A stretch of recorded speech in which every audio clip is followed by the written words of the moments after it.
एक ऐसा गांव का नाम था प्रेमनगर। प्रेमनगर गांव में बड़ा प्यारा बड़ा सुंदर एक माता रानी का मंदिर बना हुआ करता था, लेकिन काफी पुराना होने के कारण, गांव से बाहर होने के कारण वहां कोई पूजा करने नहीं जाता था। मंदिर खंडर बन चुका था। एक दिन कुछ बच्चे खेलते खेलते वहां से गुजरे।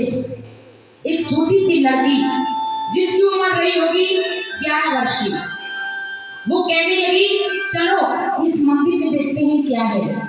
कुछ बच्चों ने कह दिया इसमें भूत रहता है। बच्चे तो मन के सच्चे, जो मन में आया कह दिया। वो बच्ची सोचने लगी चलो आज भूत को ही देख लेती कैसा लगता है। वो बच्ची मंदिर के अंदर गई। उसने देखा एक मूर्ति तो रखी थी, एक प्रतिमा तो रखी थी, लेकिन उसकी छवि नजर नहीं आ रही थी क्योंकि धूल और मिट्टी से माँ की छवि ढक चुकी थी। उस बच्ची ने अपने कपड़ों से माँ के मंदिर को साफ किया, माँ की मूर्ति को साफ किया और प्यारी सी छवि माँ की देखी तो बच्ची बड़ी खुश हो गई।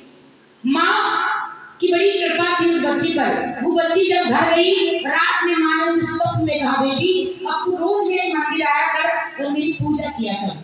वो लड़की नियम से रोज जाने लगी, माँ का पूजन करने लगी। ये नियम चलता रहा, क्रम चलता रहा और आखिर एक दिन वो लड़की शादी के लायक हो गई।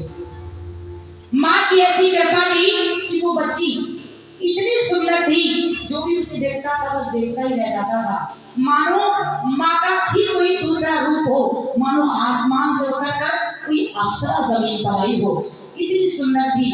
एक दिन वो लड़की मंदिर में जाकर हाथों को जोड़कर आंखों को बंद करके माँ का पूजन कर रही थी। तभी उसी रास्ते से एक लड़का गुजरा। लड़के के मन में विचार आया कि चलो मैं भी माँ के दर्शन कर लेता हूँ। लड़का से मंदिर के अंदर पहुंचा, लेकिन उसका पैर जब माँ के मंदिर में पड़ा, उसकी नजर उस लड़की के ऊपर पड़ी। लड़की को देखा तो लड़का एक टक उस लड़की को देखता ही रह गया।